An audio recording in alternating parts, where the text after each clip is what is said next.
This is the X-Zone Broadcast Network, broadcasting worldwide on broadcast affiliates and satellite program providers, including CNN Broadcast Network, Sirius Satellite Network, Star Media, Good News Radio Network, Angel Broadcast Network, Wiki Broadcast Network, and WPBN TV. For more information on the X-Zone Broadcast Network, visit us at www.xzbn.net.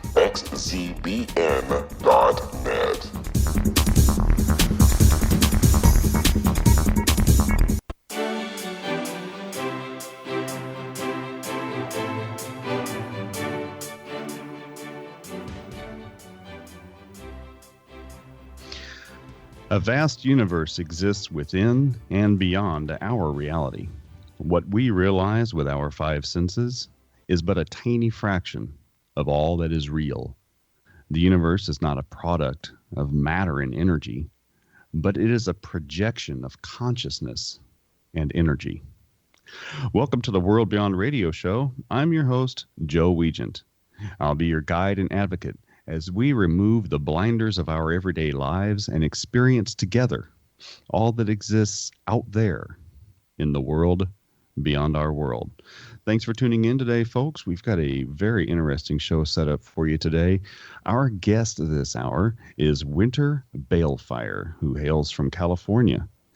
And our topic today is magic, lore, and urban legends. Winter Belafire began writing poetry, short stories, and studying all things supernatural at a very young age. She began reading tarot cards at the age of 15. The house she grew up in was also quite active, including audible voices and rattling doorknobs. To better understand these occurrences, she began reading and studying everything that she could find on the ghosts and hauntings. In 2009, she began writing for paganpages.org on topics of the paranormal, which she continued for 4 years. She then started writing for Paranormal Underground magazine, and this allowed her to expand into topics such as magic, lore, and urban legends. She simultaneously began compiling her collection of dark poetry for publishing and organizing her websites and fan pages. She became intrigued as to why some people shy away from dark topics, and so she began to focus her work on discovering more about this area of interest. She has since written on white and black magic, necromancy, and less intimidating things like Victorian rituals and candle magic. In 2016, a few of her poems were selected to be included in a compilation called Asylum of the Ancient Ones through H.P. Lovecraft Lunatic Asylum. Her poetic work is focused on bringing people's fears forward and stirring up darker emotions. She has been posting these kinds of writings on Facebook and Instagram. Her followers have written letters indicating that her words have helped them as opposed to frighten them. In December of 2016, she was introduced to some people from Pseudosynth Press, and with them, she has published her first book, Love Letters Destroyed. Winter is now working on her first fiction novel, while still writing for Paranormal Underground and exploring all things dark and macabre. Welcome to the show, Winter. This is going to be exciting today. How are you doing today? I'm good, thank you. How are you? Oh, hey, it's all good on this side of the mic. I'm hoping we can have a really lively discussion today. So, what is it that started you into looking in some of the darker topics and writing poetry and other things at such a young age? Well, I think it was, like I said, growing up in a house that was extremely active, kind of just being more curious than scared about what was going on, wanting to know a little more about what these different things I was seeing meant, the physical apparitions versus the more, just the bodies or just the movements of, doorknobs and light switches and things like that. And I think my biggest interest was, the fact that what we carry inside of us, whether you call it, your spirit or your soul or anything like that, the fact that some of that still remains active when our physical body is no longer here. So I wanted to kind of explore that a little bit, and also, people are always so fearful and scared of the paranormal, and whenever something seems to scare someone, I've always gravitated towards that, and I want to know why, and I want answers instead of shying away from it. And with the poetry, it's kind of the same thing, where sometimes people are afraid of their own emotions. Sometimes people are afraid of their own thoughts. So I wanted to make sure that I delved into that and really focused on, why does this scare you? And that way you learn a little bit more about yourself at the same time.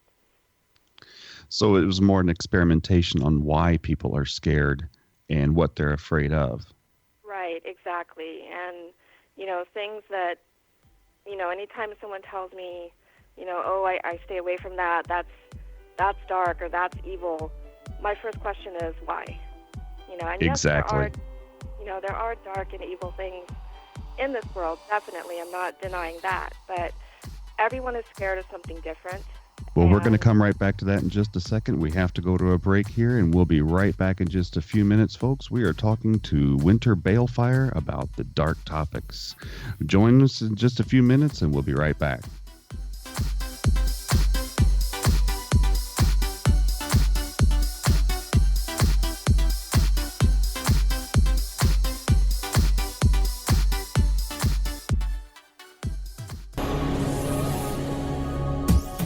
This is the X-Zone Broadcast Network, broadcasting worldwide on broadcast affiliates and satellite program providers, including CNN Broadcast Network, Sirius Satellite Network, Star Media, Good News Radio Network, Angel Broadcast Network, Wiki Broadcast Network, and WPBN TV. For more information on the X-Zone Broadcast Network, visit us at www.xzbn.net.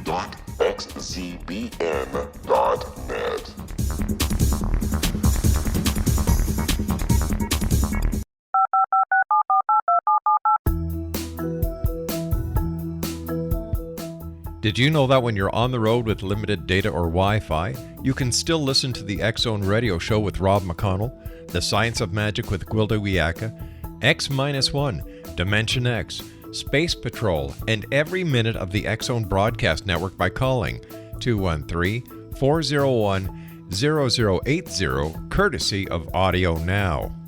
No smartphone, app, or internet needed. It saves your data plan, and it's free if you have unlimited minutes. Call 213-401-0080 to listen on any phone, anytime, anywhere. Remember 213-401-0080 for the best of the paranormal, parapsychology, and sci-fi radio programming anywhere, 24/7, 365.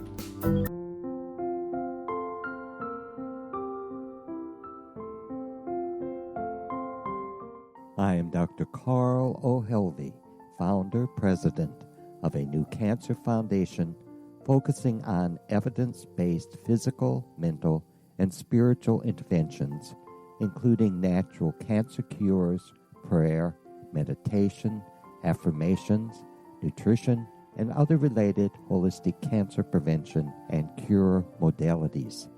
These are used in cancer education, research, and financing care. I ask for your help to continue this important work by donating at www.holisticcancerfoundation.com.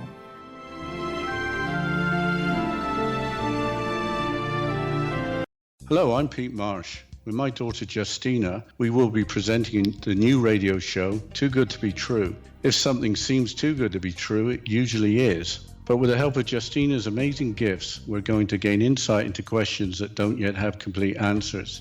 Have you wondered who built Stonehenge and for what reason? Why are crop circles found in the same region as Stonehenge and elsewhere? Are crop circles a hoax, or are they created with technologies that we have little knowledge of? Who built the pyramids in Egypt and also in other countries? How and why were they built? Was the Titanic switched with the Britannic as part of a gigantic insurance fraud, or for more insidious reasons? What caused the Tunguska event when trees were flattened over an 800 square mile area in Siberia? Will the new insights be too good to be true? Well, that will depend on what you are prepared to believe. Please join us as we start on this journey together. For more information on Too Good to Be True, visit www.xzbn.net. Little children aren't the only ones afraid of the dark. Millions of soldiers return from war zones with PTSD, anger, frustration, fear, and loneliness, much of which surfaces during the darkness of the night. You have the chance to change the lives of these American heroes. Songs and Stories for Soldiers.us provides free MP3 players for these men and women. With a list of 3 million songs in 16 different styles, 100,000 audiobooks, and 30,000 old-time radio programs, every veteran can find something to soothe and comfort them at no cost. All our players contain an 8-hour audio program designed to help veterans fall asleep. With 1,500 plus vets now participating, it's our goal to deliver 10,000 audio players this year. Go to our website at songsandstoriesforsoldiers.us. Help us help a veteran make it through the night.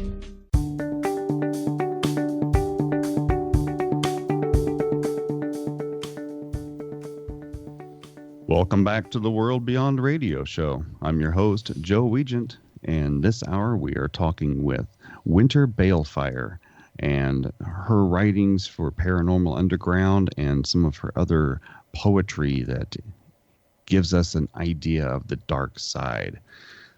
So, Winter, I also grew up in a really active house and things moving all the time and fights with ghosts over which channel we're watching on TV and things moving all around on their own. And I just thought that was just a normal part of everyday life. And I never really considered it anything more than just something you didn't talk about to other people in public. But you spent a good portion of your youth researching that and looking into it. Yes, I did. And, you know, I was the weird kid in high school that brought the witchcraft books with her. And, you know, and at that time, unfortunately, I'm probably, you know, giving away my age a little bit, but the movie The Craft had come out. And, of course, everyone was judging, you know, me on that. And, you know, it was interesting, but, I mean, I was focused, and I definitely wanted to educate myself as much as possible. And then when I was able to, you know, grow up, and then, you know, the Internet became a little bit more popular, and, you know, research became a little bit easier if you were able to sift through a lot of the, you know, more legit, you know, things versus opinions. So, yeah, and it you know, no one ever told me, you know, this is not normal, or what you're seeing isn't real. And I really kind of appreciated that, because I think people tend to lose that ability to kind of sense when something is around them, or you know, they kind of turn that off at a certain age, especially, you know, as you know, with children, you know, they are very in tune to picking up supernatural activity or seeing spirits. And, you know, there comes a point, unfortunately, where some of them lose that. And luckily I was, you know, able to kind of keep that radar a little bit and, you know, be very open to my environment and the things in it. I get texts on Facebook from friends of mine who tell me that their children are pointing to corners and talking to grandma or grandpa, or they'll send me pictures. What is over my daughter's head right now? And so, yeah, children have an innate ability to be able to pick up on energies in the room whenever they're around, and we just tend to lose that during our youth and adolescence. Yeah, So, what got you into researching urban legends? Of all the things that I have looked into, urban legends is one of those things I've just skipped over and never really paid a whole lot of attention to. And you've done a lot of writing and researching about that. What have you learned? Well, actually, that was the first kind of paranormal thing that I actually really got into, and I didn't know it was paranormal at the time. I remember being in elementary school, and these girls were playing Bloody Mary in the bathroom, and I didn't know what this was. So, of course, being even younger at that point, I, was trying to find out what it was, and then, eventually, they explained it to me. So, growing up and hearing, all the little stories that go around, I was really interested in why these came up, if there was any truth to them. Things morph and change as they're being told. And I just thought it was really fascinating, and I wanted to get an idea as to, is this just a story that's being told, or could something really possibly happen? Is this a way to actually summon a spirit, and is this something, and of course they put in the fear factor with it of, if, you do this, then this could happen, and, there's always some sort of, scary end to the whole thing. And what I really loved, and I actually wrote about this, is the way that urban legends have changed and morphed throughout the years. And again, now that, everything is digital and everything is online, they have morphed into these creepypasta stories and these ritual pasta stories that some of them are just incredibly written. And again, you kind of go into going, could this have happened? Possibly. Someone's probably being really creative here, but, I think I like the mystery behind it and wanting to know, I guess almost wanting to believe there might be a little bit of truth behind some of these, but again, the way that they have changed and morphed throughout the years has been extremely fascinating to me. Of course, you had the whole Slender Man thing a couple years ago, and unfortunately, that definitely got out of hand. And again, that was a story that someone had created, but I think the psychological factor that goes into a lot of these stories, and again, invoking fear or piquing the interest of some people, it really fascinates me to what it does on a psychological level too. Yeah, my kids used to play the Slender Man game on their tablets, and they just thought thought that was great, being scared when it would pop out at you. But then some kids took that too far and wound up doing some really horrible things in the name of Slender Man, and it just gets really wrapped out of control there. Mm-hmm. How did the term creepypasta, where did that come from? I see that on the internet, and where did that come from? It's actually just a play on words. It's basically these stories that have been copied and pasted throughout the internet. So the term copy and paste kind of morphed into the one word creepypasta, which, because all these stories tend to have a creepy, undertone to them. It basically was just a morphing of those two words just to indicate that these stories have been circulating throughout the internet. How influenced have you been with H.P. Lovecraft? I love his writing, and I take my Nook to the treadmill and read while I'm on the treadmill, and I just love his work. He's got a way of tapping into the human psyche in a way that few other people have been able to do. Well, how has his writing influenced the way you do your writing?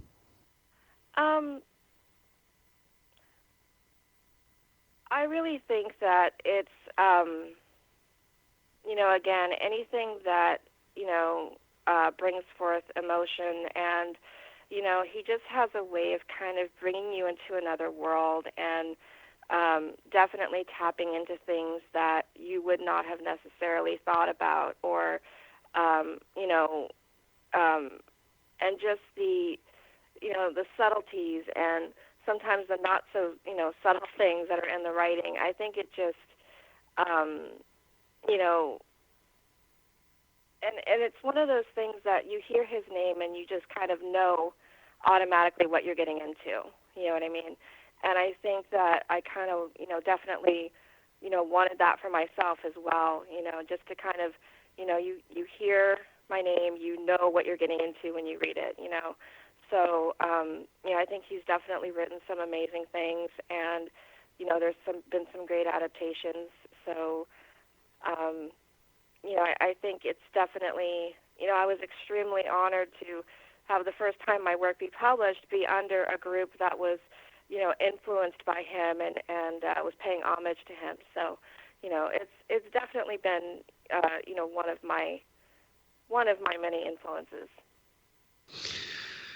Stephen King was once quoted as saying that his greatest accomplishment in his writings is to create terror, because he felt that that was the height of the emotion that he was trying to evoke from people. And if he couldn't achieve terror, he would at least try to achieve horror, because he felt that was the second greatest emotion in his writing. And then he said, if I can't get horror, I'll just go for the gross out. So what is your focus when you write dark poetry or you write dark short stories? Is it you're trying to create fear in your readers, or are you trying to open up their psyche so they introduce things to their consciousness they would not normally have? What is your focus behind some of the things that you write? I definitely think that it is kind of opening up the psyche. I originally started writing poetry as kind of a teenage angst kind of thing. And then, I've always been that kind of person to say, when people think, oh, I shouldn't think that, or oh, I shouldn't feel that, or oh, that was a really messed up thing to run through my head, I always want to write it down. Because I think what I really want to do is let people know that they're not alone, and other people, have these thoughts and these fears and these feelings, and I really want to try to get through that. The healthiest thing to do is to, transform these feelings into art versus, drowning them out or, doing things to numb them, or things that are harmful to yourself and your body. I think art is the best way to kind of get those things out. I think it's the healthiest way to get those things out, and that's the biggest thing people have said to me is that I've had people tell me that I've definitely helped them talk themselves out of stupid decisions, or comforted them to know that, they're not the only ones that, sometimes think really dark things. And that's what I want. I want people to know that they're not the only ones. Sometimes we get in these spaces and, art is a really great way to kind of get yourself out of that, but still acknowledge. And I think a lot of people don't acknowledge that about themselves, and that part remains unexplored, and therefore, you kind of lose learning about yourself. And, we're all human, and we all, function in the best way that we know how. And I think that recognizing things within you that you may not like, and acknowledging them and getting it out somehow is definitely, one of the best things to do. You describe your work as dark. Is it dark or is it creepy? What's the difference between the two? I definitely think it's dark. I think creepy is a little more supernatural. Creepy is the thing that kind of makes you check the closet and look under the bed. I think dark is something that kind of makes you stop and go, wow, like, did I just read that? Or, wow, I have had that thought before, but I didn't know anyone else did. I think dark is the things that you only kind of maybe admit to yourself, and I think creepy is definitely more of a, generalized fear that you can share with someone else, if that makes sense. So I think my writing is definitely more towards the dark end because it deals with really heavy emotion, hate, love, fear to a sense. We're going to have to get back to that in just a few minutes. We have to cut away to a break. My friends, you're listening to the World Beyond Radio Show, and we're talking with Winter Belafire this hour. Please stay tuned. We'll be right back in just a few minutes.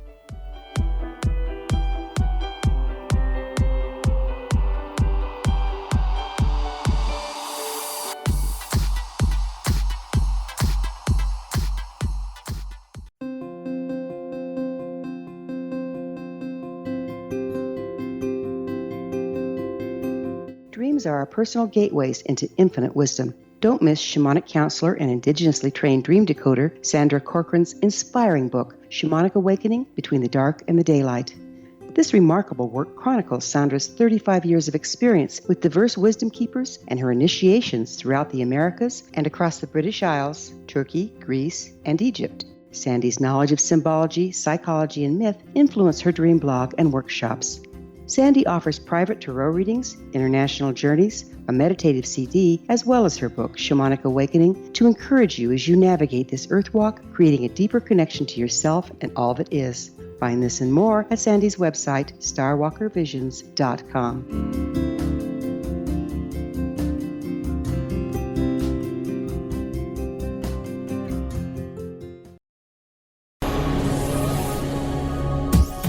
This is the X-Zone Broadcast Network, broadcasting worldwide on broadcast affiliates and satellite program providers, including CNN Broadcast Network, Sirius Satellite Network, Star Media, Good News Radio Network, Angel Broadcast Network, Wiki Broadcast Network, and WPBN TV. For more information on the X-Zone Broadcast Network, visit us at www.xzbn.net.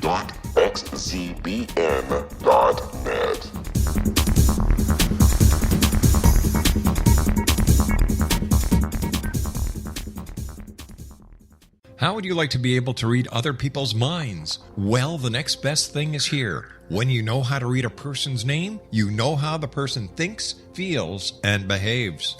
Each letter in our name holds a key to unlock our true essence. Our name contains both our gifts and challenges in this lifetime. Mnemology science discovers personality secrets hidden in the placement of the letters of our names, including the first and last impression people remember about us. Sharon shows us how to interpret the arrangement of letters as outlined in her book, Know the Name, Know the Person. Sharon Lynn Wyeth created mnemology science after 18 years of research and testing her theories, and has supported thousands of people around the world in understanding themselves and others better. You'll enjoy Sharon's unique teachings as she shares her system to learn the gifts behind your given birth name. Even if you don't like your birth name, there are jewels in this book. If you're thinking of changing your name, ready to name your child, or wanting to get along better with others, this is the book for you.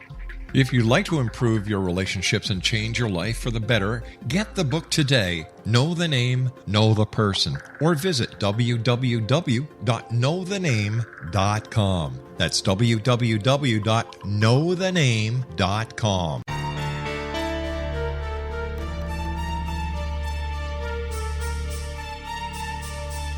Hello, I'm Justina Marsh, and with my dad Pete, we are going to present a new show called Too Good to Be True. Together, we are aiming to discover more truths about this world and beyond. Do you have unanswered questions about the world? Do you ever wonder about aliens, conspiracy theories, or the universe? There are many shows discussing subjects such as pyramids or UFOs, but we want to relay this information based on our own research, including from spiritual means. Hopefully, listeners will be helped with their own beliefs and will appreciate the psychic insights that add to the previous research and information. We both look forward to sharing this insight and beginning this journey with our listeners. Visit xzbn.net for more information about when to listen.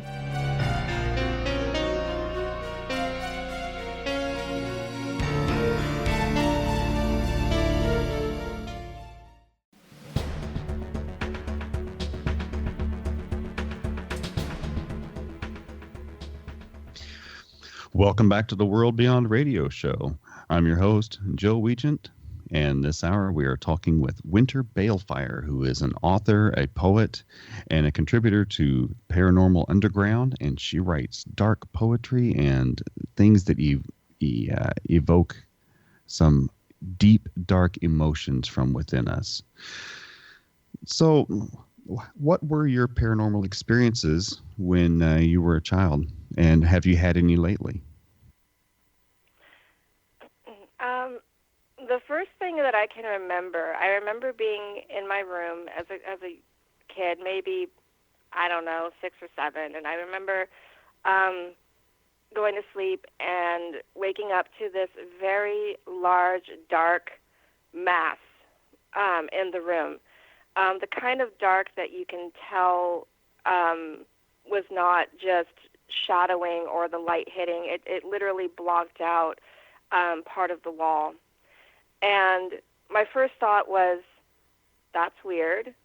And of course, being a kid, my second thought was, let me go towards this thing. And, it just kind of dove away, like, through the door.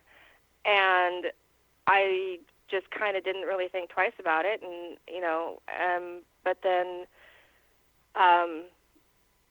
that one, showed up a lot. And then there was always the lights flickering off and on in our hallway. The doorknob rattling happened several times. I mean, up until I was a teenager. And that one kind of scared me because the first time it happened, I thought somebody had broken into the house because it was just so violent. And the door wasn't shaking, just the doorknob. And, it just, again, was something. And till this day, when I go into that house, I know there's something there. And it's, it's definitely heavy, and it's not something that is just passing through. It's something that's been there for years. Moving out and being on my own, things still do happen, or I'll still notice things, mostly, again, because I never really shut off that part of me that says, oh, this isn't real. The most recent, actually, was a couple months ago. I woke up to this woman, I should say. She was extremely skeletal, had, this is very, very weird, but she had no eyes, just empty sockets. And I looked at her, and she kind of tilted her head, and my first thought was, she looks sad. That was my first thought, not, what is this in front of me? Why are you here? The first thought that hit my brain was, she looks sad. And then I remember thinking, okay, I must be dreaming. And I kept blinking, and she stayed there. And eventually she just kind of dissipated. And, and I actually kind of had, recently, I don't think it's out yet, but I also wrote a piece on the whole theory behind 3 a.m. and the witching hour or the devil's hour, and I kind of incorporated that in there because when these things happen, it's usually, pretty late or early in the morning, 2, 3 a.m. So I think that's the most recent that has happened to me. But again, same thing when I'm, people will show me pictures or bring EVPs to me and things like that, and, try to get my opinion on them. And that's definitely a compliment because it lets, when people know that you're okay with this and that you don't think that they're weird or stupid or, out of their mind, it really is kind of comforting to know that people feel they can come to you with these things. So I had a person call me up because of some of the work that I do and explained that he thought he had some dark energy following him around and, causing all kinds of other different issues. And I had to explain to him that most of what I do is education because not everything that's non-physical is bad. And right. That's, when people want me to come and do a sight reading on their house or business or do a smudge or whatever, I have to spend a good portion of the evening basically explaining to them that just because it's there doesn't mean it wants to hurt you. Mm-hmm. So You started reading tarot cards at the age of 15. I started much, much later in life. What drew you to the tarot cards, and how often do you use them now? I think what initially drew me is when I started my research, and of course, when you start researching, different areas of, metaphysics and, divination comes in there at some point usually. And I was really fascinated with the theory that these cards and these images could, in a way, help bring out kind of your, your subconscious feelings or thoughts, and kind of bring forth what, a part of you may already know. And again, it's just another way of exploring our own minds and our own thoughts, and, the mysticism behind it. And, I constantly have to explain to people that using tarot cards is not the same as, using a Ouija board or, spirit communication, which you can use tarot for spirit communication. But usually it's more to gain insight into yourself versus speaking to a spirit. So I have just been really drawn to it. And then I started learning it myself and learning the different spreads and learning the different meanings. And it just clicked. It was just something that worked for me. I would start trying to read for other people, and it always seemed to go, pretty well as far as it making sense. And, if, working with them for so long, if the cards don't want to work with you, they're not going to work with you. And I've read for some people that come towards it with an attitude of, this is a joke, this doesn't make any sense, this is just, this is stupid, and then the cards will come out completely, haphazard and not make any sense, because that's what this person is putting forth as they're, choosing their cards for their reading. So it really is very interesting how, the things that we do and how we choose the cards can definitely be immediately reflected. I don't read for myself very often because I'm the kind of person that I always, second guess myself. And, I have read for myself and it has been pretty accurate. But again, it's me. So I try not to read for myself. And then having another person read for me, I've done a couple times, but I'm actually going to be doing an event in June where I'm going to be reading for, doing a few readings for a Friends Women's group. So that should definitely be fun. But I don't read for others too often anymore because it's exhausting. When you do multiple readings at once, it really does drain you a little bit, especially because if you're an empathic person and you pick up this person's energy and you pick up, what they're putting out, it does get a little draining sometimes. So I don't do it too often. But if someone comes to me and, I had a friend who came to me a few months ago and wanted me to read for her, I will definitely do that. I think it's another way to help people. So, it's definitely something that just stuck with me and seemed to be my, most useful form of divination. So I've tried, scrying, I've tried pendulum, I'm learning runes still. It's just, I really love the fact that these things help kind of bring out what we may not necessarily know, but is sitting there waiting to be discovered.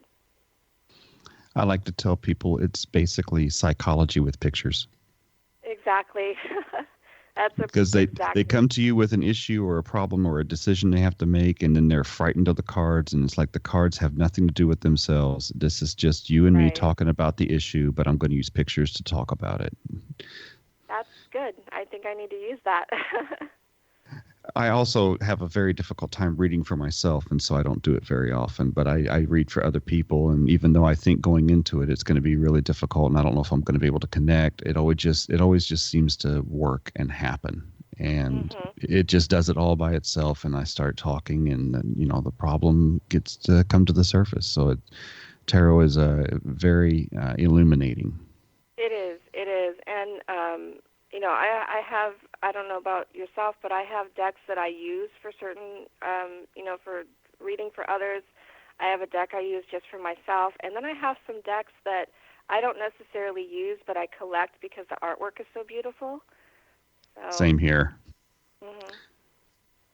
So tell me about ravens. What are the significance of ravens? Yeah, I have ravens on everything.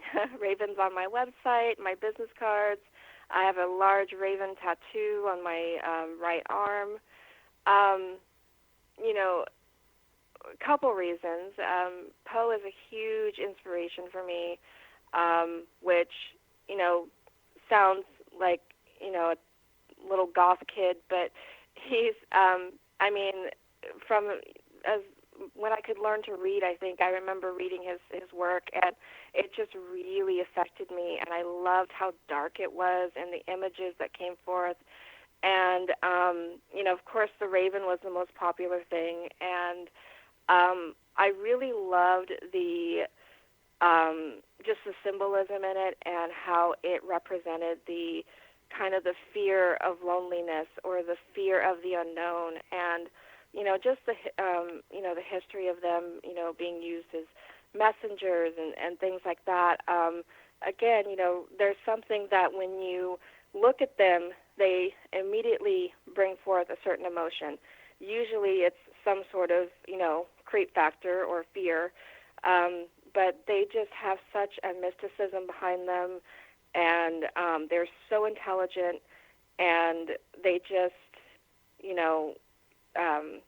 symbolize, I think, what I'm trying to, bring forth, which is, yes, this is dark, yes, this is intimidating looking, but once you really start to get into it, there's a lot more behind it. So I think that, I'm definitely not the first person to use ravens as a symbol, quote unquote, but that's kind of just the reason why I do it is, for one, the influence of Poe, and then also the, the symbolism behind the mysticism, and just they're really cool birds. Any factor involved with them being also Hugin and Munin, the ravens of Odin? Yeah, it's they're used in they come up in so many different types of mythology, and and I just, like I said, when people see them, they immediately get they immediately bring up some emotion with their presence, and well, I'm going to have to cut away here for just a moment. We have one last break, and we'll be right back. Folks, stay tuned. We're talking with Winter Belafire on The World Beyond. We'll be right back in just a moment.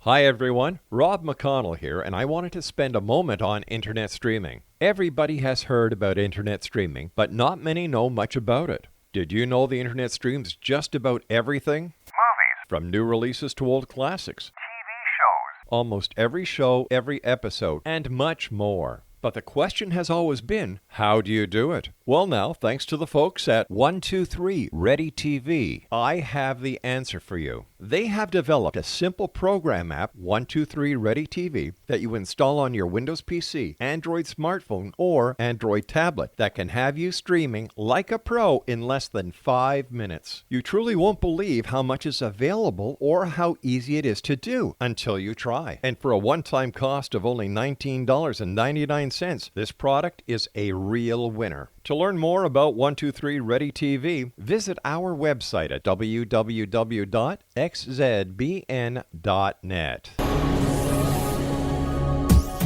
This is the X-Zone Broadcast Network, broadcasting worldwide on broadcast affiliates and satellite program providers, including CNN Broadcast Network, Sirius Satellite Network, Star Media, Good News Radio Network, Angel Broadcast Network, Wiki Broadcast Network, and WPBN TV. For more information on the X-Zone Broadcast Network, visit us at www.xzbn.net.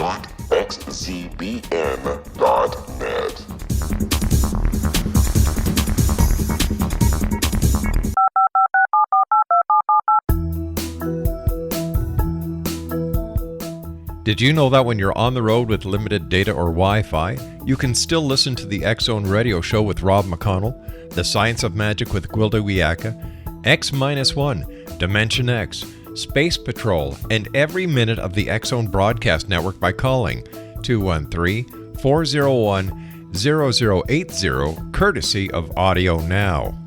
No smartphone, app, or internet needed. It saves your data plan and it's free if you have unlimited minutes.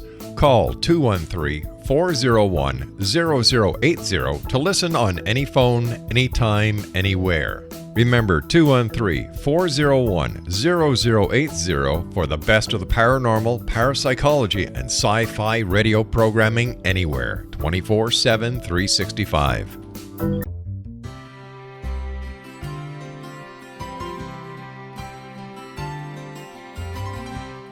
True healing must address 4 levels: physical, emotional, mental, and spiritual, for us to live joyful and productive lives. We tend to treat 3 of the 4, leaving the spiritual languishing. If you're tired of the same dysfunctional patterns cropping up in your life, Soul Balancing is for you. Trixie Phelps, owner and founder of Soul Balancing, is a naturally gifted energy healer trained in numerous esoteric forms, including shamanism. Trixie has created a powerful modality that safely and effectively clears your energetic field. A Soul Balancing session can remove interference, heal trauma, and restore your hope. Contact Trixie for a life-changing long-distance session today, www.soulbalancing.world.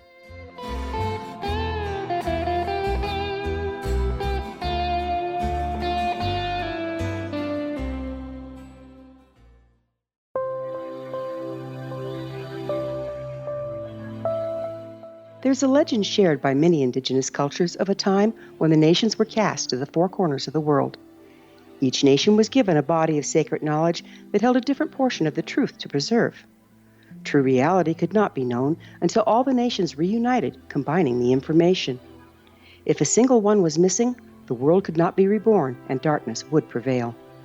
The Science of Magic Radio is dedicated to reuniting the sacred knowledge. With the understanding, none of us has all the answers, but together we can open new perceptions and possibilities. Through our combined vision, the world can be reborn into a place where darkness no longer prevails. Join me, Gwilda Wiyaka, and the Science of Magic daily on the X-Zone Broadcast Network, xzbn.net, or visit us at thescienceofmagic.net.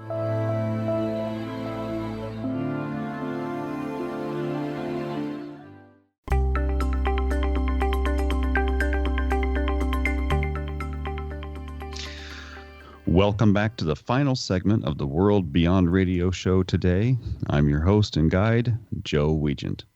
As always, our show is produced and distributed by the ever-expanding leader in New Age, paranormal, alternative health, and supernatural programming, the X-Zone Broadcast Network and Relmar McConnell Media Company at their corporate headquarters and master control in Hamilton, Ontario, Canada.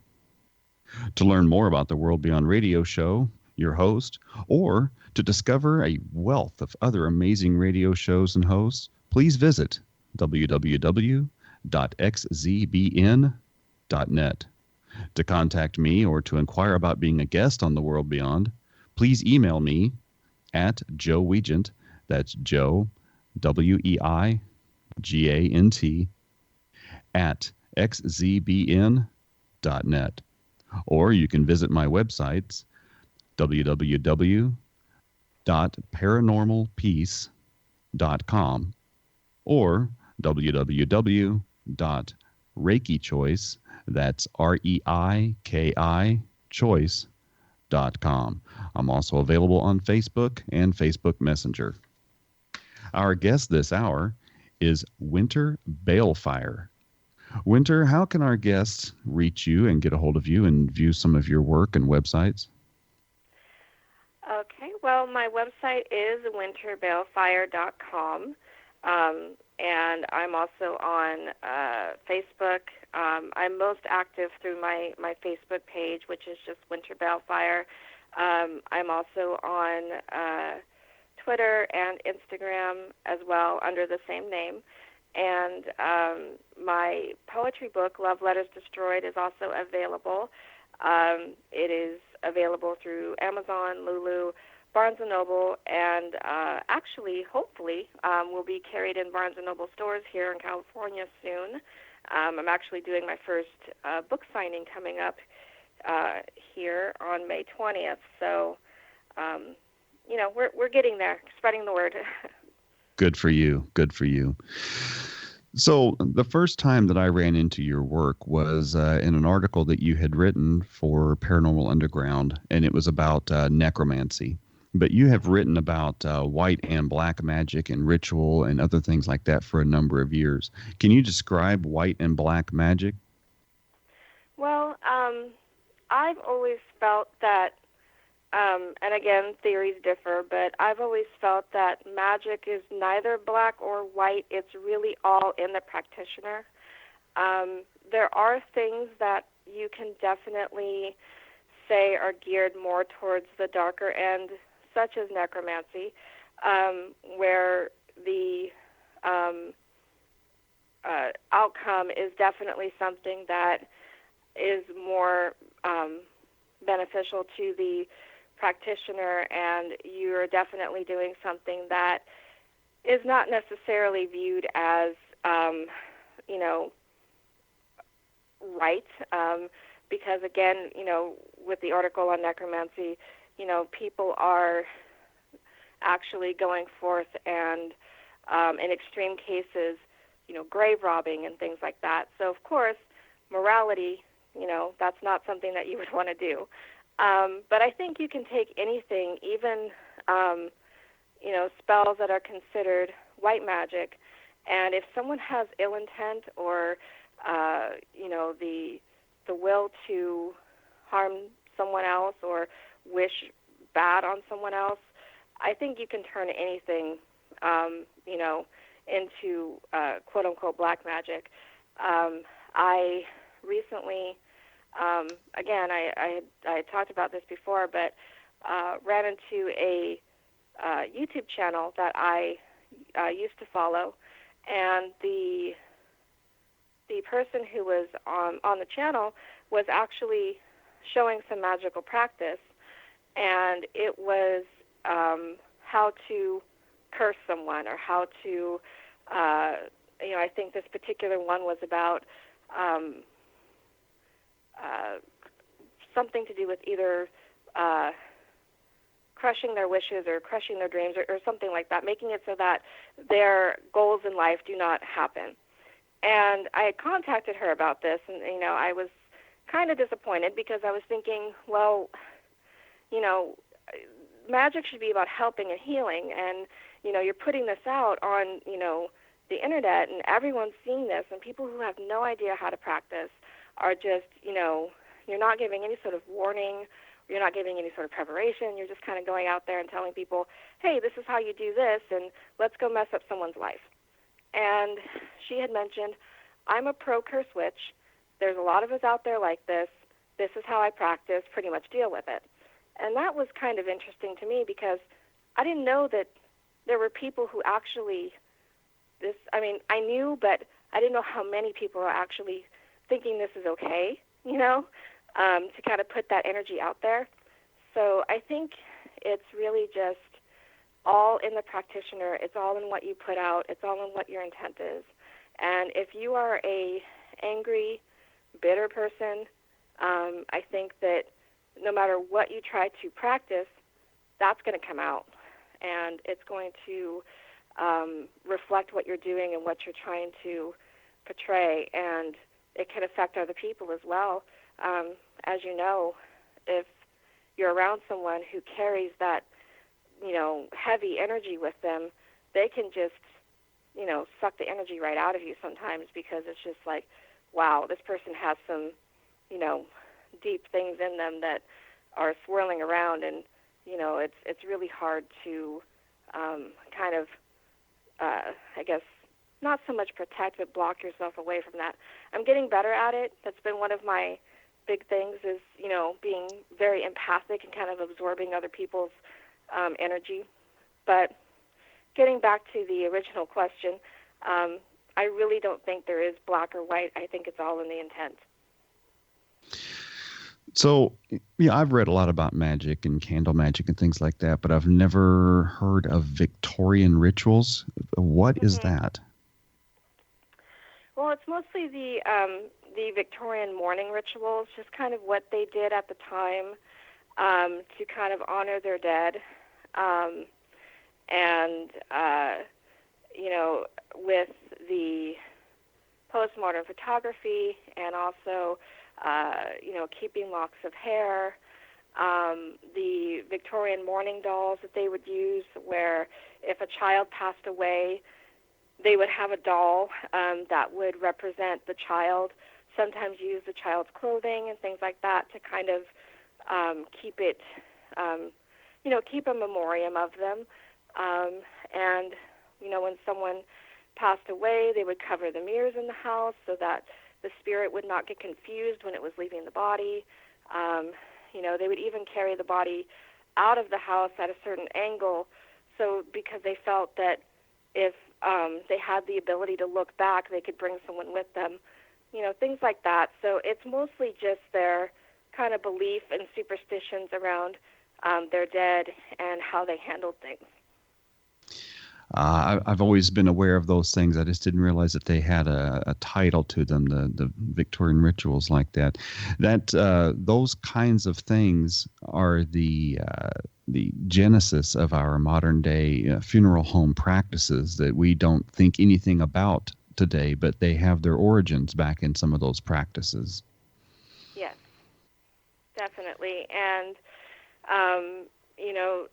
till this day, mirrors and things like that have always been such a catalyst, should I say, for a lot of paranormal things, a lot of these, modern rituals and things that are floating around, and, back to the urban legend thing. So I've just really been interested in, that sort of history. And, again, now we, death and things like that are definitely things that no one likes to deal with.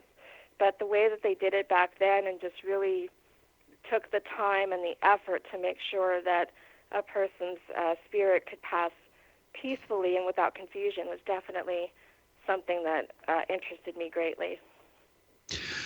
So in speaking about death and our fear of it, you wrote an article about necromancy. Now, what is the difference between necromancy and mediums who actually communicate with the transition spirits? That is definitely a form of necromancy. Anything where you are communicating with the dead, or communicating with, spirits or entities, is definitely a form of necromancy, which people don't think about. People just think about spirit mediums and as being in their own category, and it's basically a blanketed term for communicating with the dead. And when you think of more extreme cases, like I said, when people are going in and actually wearing clothes from a deceased person, only eating and drinking certain things that, it's there are people who take it to the extreme for sure, and there are people who I guess, have seen it kind of romanticized throughout the years, and it's definitely one of the darker forms. Well, it has been a pleasure discussing these things with you, Winter, and I really want to have you back on the show again another time and keep going further down this rabbit hole. My friends, you have been listening to the World Beyond Radio Show. I'm your host, Joe Weigant, and we will talk again. Have a great day.